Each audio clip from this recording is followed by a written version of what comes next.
And the award for biggest surprise of this summer goes to Edge of Tomorrow. I'm not joking. This is like the biggest surprise for me this summer.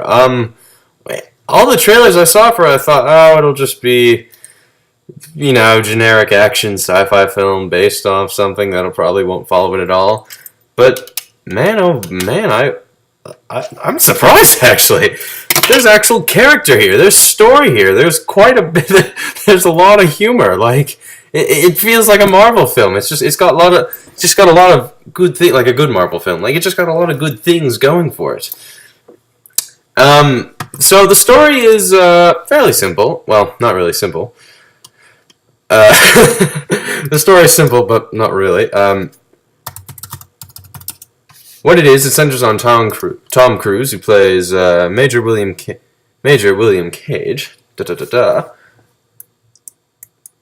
Anyways, he has no real combat experience, and he's only really there just to. Anyways, sorry. There's this huge invasion of these alien things called the Mimics. They're pretty cool looking. I'm trying to think of what they remind me of, but I can't really think of. I don't know. They just look cool. They're sort of like tentacly. Some are blue, some are orangey. Anyways, these things are sort of taken over most of Europe and are quite a bit of a problem.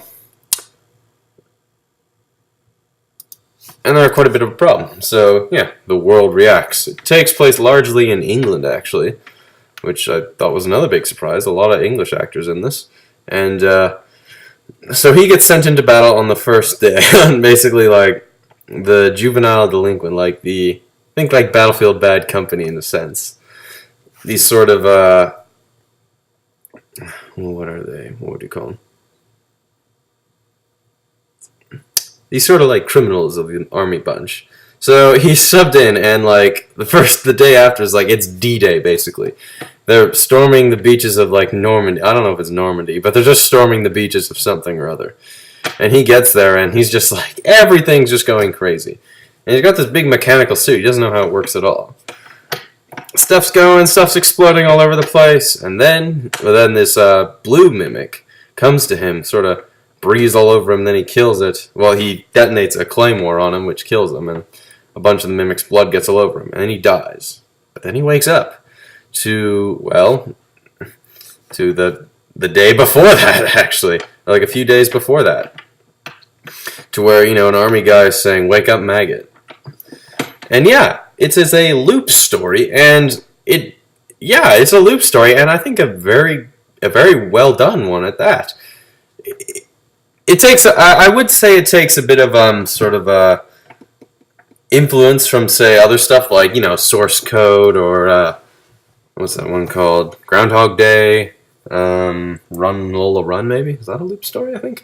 And probably a couple others. 12 Monkeys, even though I don't really like that movie very much. That's another review. So yeah, and he's constantly in this loop, and it almost feels like a video game. Like, it's sort of memorization. Like, he has to do this, jump here, go there, up B, down B, charge attack, special attack, thunder attack, melee, and then it's a story about getting progressively farther and farther. Anyways, it's finally sort of explained how he's able to do this, and I'm not going to give it away because, well, it is a tad of a stretch. It is, I'd say it is a fairly unique explanation as to how he's able to do this. And like I said, going to character-wise, wow, I'm surprised. Emily Blunt, and I swear, is Emily Blunt like the next like big action hero?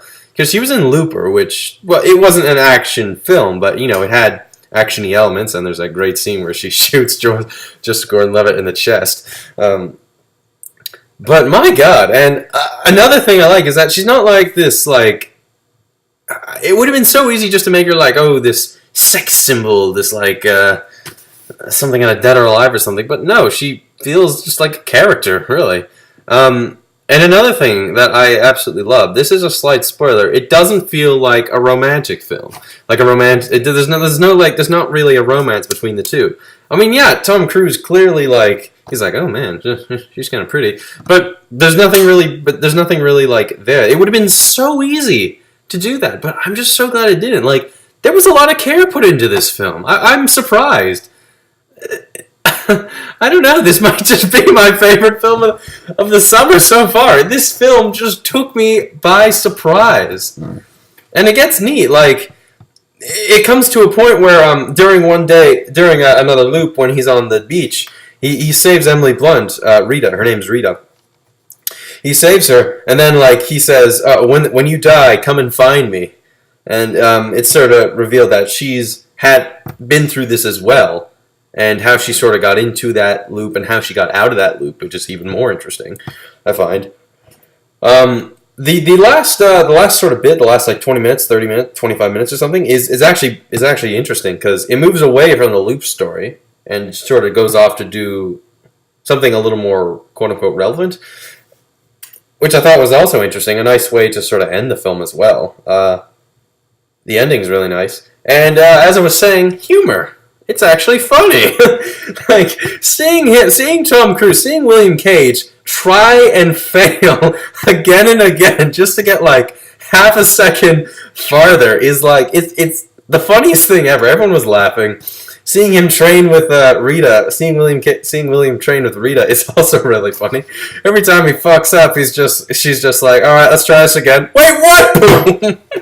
Right in the head. Oh my god, this film is amazing.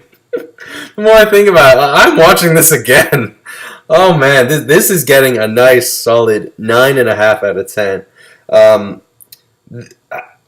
I wouldn't say it's perfect, like, getting a little more focused. Some bits, the exposition's just sort of a bit hammered onto you a bit, but you have to, I think that's something that's just ill-avoidable. You know, you have to explain what's going on at one point or another. Especially, like, when Tom Cruise, I kind of like that, though. Tom Cruise just didn't know what was going on.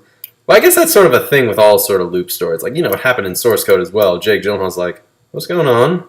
I was like, why is there coffee on my why is there coffee or Coke spilled on my shoes? Like, then he does it again. It's like, no Coke on my shoe. Source Code's a great movie, by the way. So yeah, I was surprised actually, and yeah, it's an adaptation of some Japanese manga that I kind of want to read. Now. Let's see here. Brendan Gleeson's also in this as well. He's pretty good. Bill Paxton as a Master Sergeant. Cage is Platoon Sergeant. He's also pretty good. He's got some great bits. Let's see. Tom Cruise is also good. I think Tom Cruise is getting a comeback in his career as of this movie. I mean, last year he had Oblivion, which was had its moments, but just wasn't very good. Now we got this film, which just I think he's having a comeback in his career, and I hope this film does very well. And like I said, just such a surprise for me. Oh, screenplay. Oh, they started filming before the screenplay was finished, so I don't know. Huh. But I don't know. It's the suits are actually pretty cool. I mean, what's with the whole exoskeleton trend that's becoming popular in Hollywood now? I don't know. Looks cool. Let's see.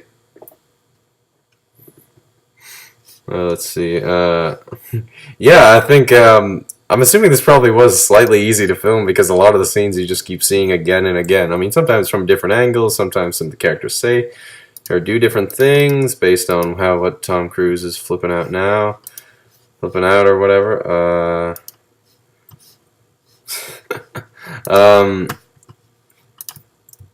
But yeah, just a huge surprise, really. So yeah, this is getting a nice 9.5 out of 10. Going over what's great, you know, the characters are really good. Emily Blunt and Tom Cruise are giving it their all. And it doesn't feel generic, which I like. Like, it would have been... There's a lot of other things in the film that I just don't want to mention because it feels spoiler-esque. That could have been just so easy to do. Like, oh, there could have been a romance between the two. They don't do that. I like that they didn't do that. But, like a romance thing. Like, that would have been just so easy to do, but they didn't do that. And I thought, wow, that's a pretty, like... Okay, that's neat. I'm kind of glad you didn't do that. It would have been easy to do. Or, make it like just so needlessly complicated. Like, it's complex, but it doesn't feel like so needlessly complicated. I'm sitting there going, yeah, okay, yeah, whatever. Yeah, needlessly complicated. But it doesn't feel needlessly complicated.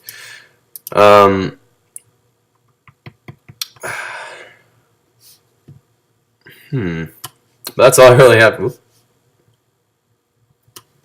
Just in the window here. But yeah, that's all I really have to say. It's really good, and whoever wrote this All You Need Is Kill graphic novel, I'm pretty sure he might be happy. Let's see. Only one volume. Let's see. Yeah, the title, Edge of Tomorrow, was originally going to be called All You Need Is Kill, but the word kill just didn't seem a little ill-fitting. Though I must say, the phrase live, die, repeat is always on every single poster. I think that one might have been a better title, but I don't know. This is directed by Doug Liman, who he's not, let's see, what films he made? Jumper, Mr. and Mrs. Smith. He made The Bourne Identity, which is good. But not really anything that I remember too much, so big surprise there. But yeah, this is the biggest surprise of the summer for me. It's one of my favorite films of this year so far, and I'm definitely going to see it again. So, Edge of Tomorrow, what did you think? And were you as surprised as me? Because I certainly was. I definitely will see us again. Alright, and Tom Cruise, good job. Emily Blunt, ooh. Another thing, she doesn't feel like, some over-sexualized character either. Like, she's Emily Blunt, she's gorgeous, but she just, she feels like a character. So that's also a good thing. The supporting cast is good. The action is nice. Sometimes it feels tight. It feels, like you feel like the velocity of these things. Oh, another thing, 3D that actually works. There's plenty of great scenes where stuff is flying at your face. Yeah, it might give you a headache, but hey, it's 3D done good, I think. Anyways, that's Edge of Tomorrow. What did you think? Because I loved it. All right, see ya.